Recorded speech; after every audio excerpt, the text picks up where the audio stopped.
What is going on, everybody? Welcome back to Ramblin' Hoops. We are on episode 8 today. It's the 3rd of April, and let's get straight into it.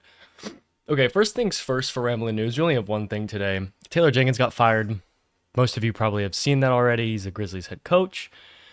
However, it's kind of the same scenario that the Bucks did a season and a half ago with Adrian Griffin. I personally believe that the Grizzlies may have overreacted when it came to firing Taylor Jenkins. I did see a stat that said the Grizzlies were pretty awful against teams above 500. But Taylor Jenkins is still the winningest coach in franchise history. And on top of that, should the Grizzlies blow it up? Like, how much time left do the Grizzlies have? Like, are they really willing to stick with Ja and Triple J for that much longer? I mean, I would, but getting rid of your coach like that, I don't really know. So I watched UConn versus USC the other night. I believe it was a Monday or a Tuesday. I kind of forget. And by UConn versus USC, I'm talking about women's college. Man, that was a crazy game. First off, this game would have been 20 times better if Juju was playing. Juju Watkins for USC. So it sucks that she wasn't playing against Paige, who, from what I have seen, I'm not a big college women's watcher or WNBA watcher, let alone just college watcher overall. But I'm under the impression, or I have been under the impression that Juju and Paige are like the two faces of like college women's basketball. So it definitely sucks not to see her in here, but damn, dude, Paige, my goodness, Paige Beckers is going to be a fantastic WNBA player. If she's hooping like this, holy cow. Holy cow. Yeah, I mean, it was a fantastic game. I mean, Paige was 4 of 8 from 3. She had 2 blocks, 4 steals. I mean, she was just getting to her spots, just absolutely cooking. Rhea Marshall of USC stepped up big since Juju was out with, I believe she had 23 points, which wasn't bad, but I think like USC was able to stay in the game, but not really. They were able to just kind of like trail behind a couple points back, but they could never really like, especially near the end of the game, they could never really like get in front. Okay, on to Hawks Blazers. It didn't really get to watch a lot of Hawks Blazers. I was having a lot of connection issues, so I saw kind of like the first quarter, second quarter kind of parts. I would first off like to say Zachary Rizachet, oh my goodness. He is going to be one great basketball player in this league. I mean, he's kind of got it. Like, his skill set's already there. He can shoot, he can defend, he's got the length to defend, he's got the length to be able to drive and hit tough shots over people. And on top of that, he is always ready to move in transition. I love that. I think Zach is going to be a really good 3rd or 4th option with this team. I honestly think the Hawks could be looking pretty decent next year. On top of that, Dyson Daniels was just, I mean, he was just all over the place. I mean, you really can't, it doesn't seem like many teams kind of know where he's at times. I mean, he's everywhere at once. It's really hard to not have this guy like fucking steal the ball. Okay. On to the Warriors Memphis game that happened the other night, the Curry 50-point night. I didn't get to watch all of this game. I watched the first few minutes of the first quarter, but after that, I think I was busy doing something, and then I came back to it near like 9 minutes left in the fourth quarter. Curry had 11 threes when I finally came back to watch the game. He only hit one more three since I watched, so I was kind of sad. I would really like to watch him break that 3-point game record. But 52 points, 10 rebounds, 8 assists. He shot 16 of 31 from the field and 12 of 20 from three. What more could you ask from Curry other than literally just asking him to break the record this game? It was a close game for most of it. And every single time, man, I'm watching the Warriors, I really do love this Jimmy trade more and more. I really like the way Jimmy is able to help when the game slows down. Like, kind of near the end of this, Curry wasn't really scoring that much near the end of the game. Like the last few shots that the Warriors scored came from Jimmy hitting a couple of foul shots. The AirPods had this crazy tip in from one of Curry's missed threes, and then Moody also hit a big three down the stretch.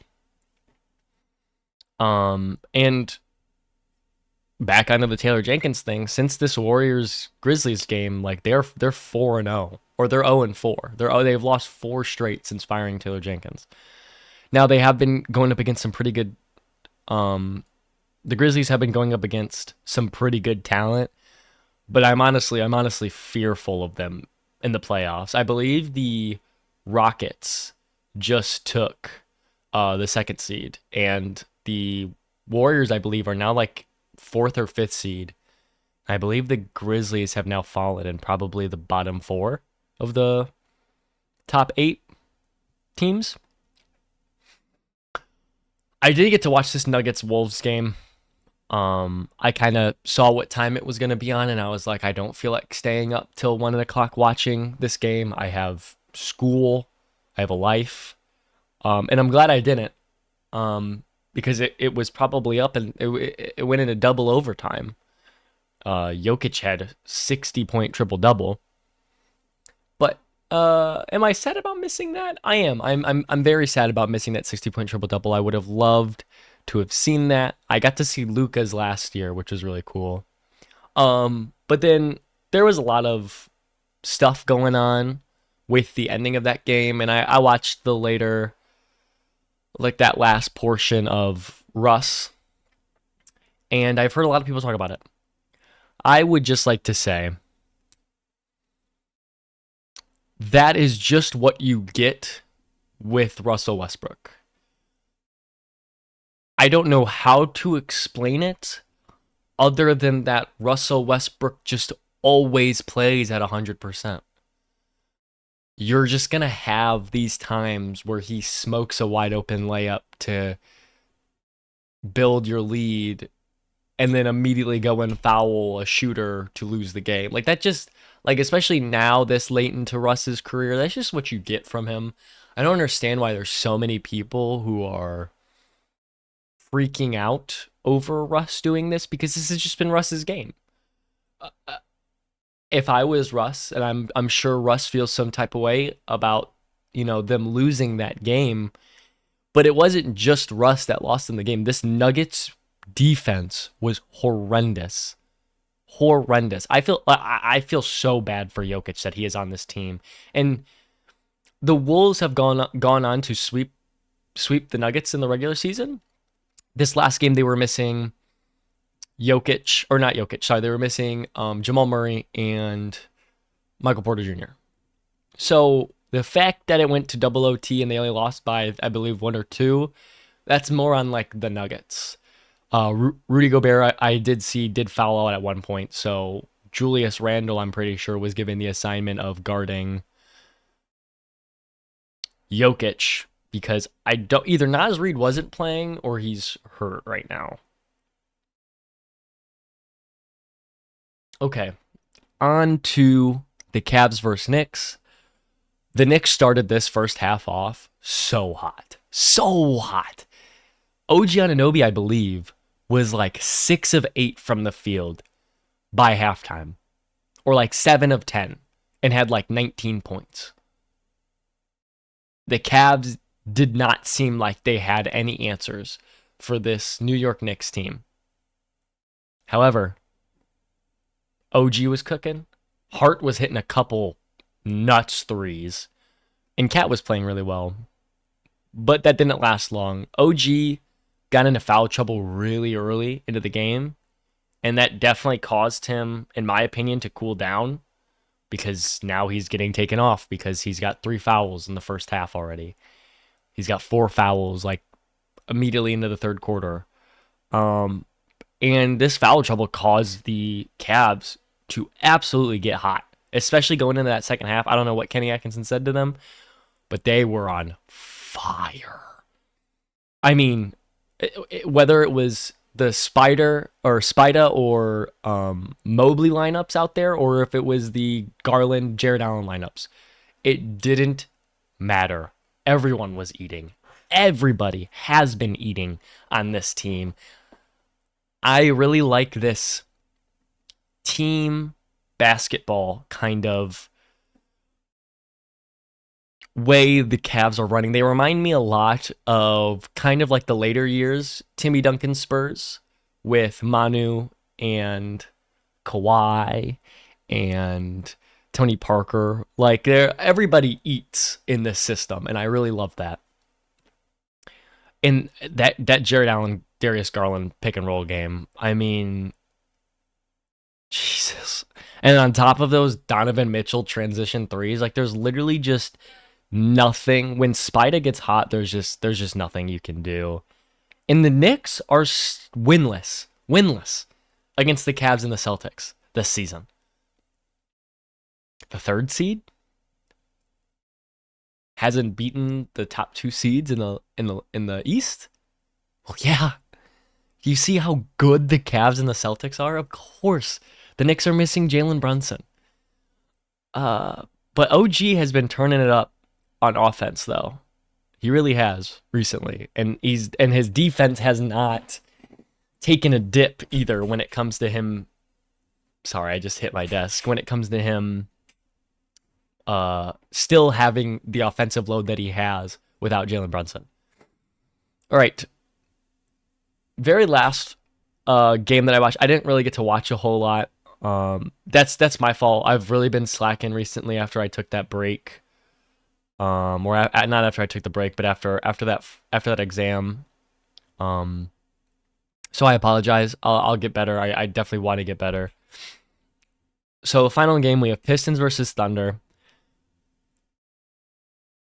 I think it is so cool that the Thunder have like 4 all defensive team guys, and they're probably going to get maybe 1. Lou Dort, out of nowhere, apparently has a very strong case for Defensive Player of the Year. I mean, if you see what he's doing to the other team's best scorer, like teams have a really hard time. The top players have a really hard time scoring on Lou against Dort. I love that. On top of Lou Dort, I believe J-Dub should be on an all-defensive team, along with Shea and Kaysen Wallace. I think Dort, Shea, Dub, and Kaysen Wallace should be on an all-defensive team. We're probably just going to get Dub and maybe Shea. Maybe Dort. I think Dort probably has the best chance out of all of these guys. But moving on to Kaysen Wallace again. Is he not one of the best transition players in the league? I mean, I swear to God, every single time he is on the court, he is either causing the transition steal and laying it up, or he is already down the court ready for the pass during the transition. And he's so fast. He's so fast. I would say Kaysen Wallace and Zachary Rizashay, those are the 2 guys. Amen Thompson is another one. Like, those guys are really good transition players. Really good transition players. I think Kaysen Wallace is definitely an underrated transition player. If by transition, I mean just mean like fast break. Like, he's just really good in the fast break. I also would like to see Chet Holmgren be more assertive and aggressive. He was doing that in this Pistons game, and I think he ended the game with 24 points. I think he had 6 blocks too. Gosh, he's just so good, dude. He's gonna be such a good player. But I would like to see Holmgren continue that into the playoffs. I think that is definitely what we need going into the playoffs. Is we just need to be aggressive and actually just try to get to our spots. But the Pistons defense, I mean, we were getting to our spots and we were forcing turnovers, but the Pistons defense was making the Thunder just as uncomfortable. They were giving up a lot of bad turnovers at times. And Shea, I would say, had one of his worst nights in the regular season. Not saying that it was bad. He still had 33, but it was a really low, or not really low, but it was a low efficiency night for Shea. So, I mean, you got to give your hats to the Pistons, especially playing without Cade, Stewart, Sasser, and Holland, and they were still able. Paul Reed came in. I didn't even realize they had Paul Reed. I don't know if they picked him up because of the suspensions or because he was just on the bench. But he played very well. He played very serviceable, and he was gassed. And then one more thing on Cason Wallace. He kept OKC alive a couple of times. He had 4 offensive rebounds. 6'3", 6'4", and he had 4 offensive rebounds. And 9 times out of 10, 4 times out of 4, there was giants or skyscrapers around him, and he's getting the boards. I love Cason will be one of the great perimeter defenders in the next 10 years. Like, he will be one of the star defenders in the league, like one of the star perimeter defenders in the league. All right, very last thing today before we get on out of here is, oh, hey, my food's almost done. Perfect. So the highlighted player I wanted to do, I only wanted to do one again. I think I'm only going to do one. Another Nuggets guy, so I do apologize, but I just like Aaron Gordon has been playing phenomenal basketball. I just cannot tip my hat to him. 19.2 points per game in his last 10, shooting 59% from the field and 66 from 3. 66% from 3. Guys, let me go to my calculator app because I know it's on here somewhere. I am almost 100% sure. Guys, 32. He's made 32 out of his 48 threes in the last 10 games he has played. Not counting the Spurs game. I am not counting the Spurs game when I say this. The Spurs just played last night. Russell Westbrook, I believe, had a triple-double or a very solid game. They still lost. But you kind of get my point. Aaron Gordon has just stepped up huge. Is somebody they leave open a lot when it comes to shooting the ball. And he's been shooting it just really well this year alone, but has just been on a tear recently. Yeah, he had a triple-double. Or no, sorry, not a triple-double. 30, 11, and 6 with 3 steals. But you just, like, what Aaron Gordon is doing, the Nuggets really needed it. Nuggets really need it. I don't think they're going to struggle in the playoffs, but it's a good chance that they could, even with the best player in the league. So yeah, once again, shout out Aaron Gordon. Definitely the player of the week for sure. Has just been cooking. I guess I should change up my. Now I'm thinking about it. So yeah, that just wraps up my highlighted player, and that wraps up the video as well. Very very short one, shorter than normal at least. Like and subscribe if you really enjoyed this video, please. It would mean the world to me because it pushes the video out into the algorithm for more people like you who want to watch this stuff. I want to make it. So, yeah. Deuces.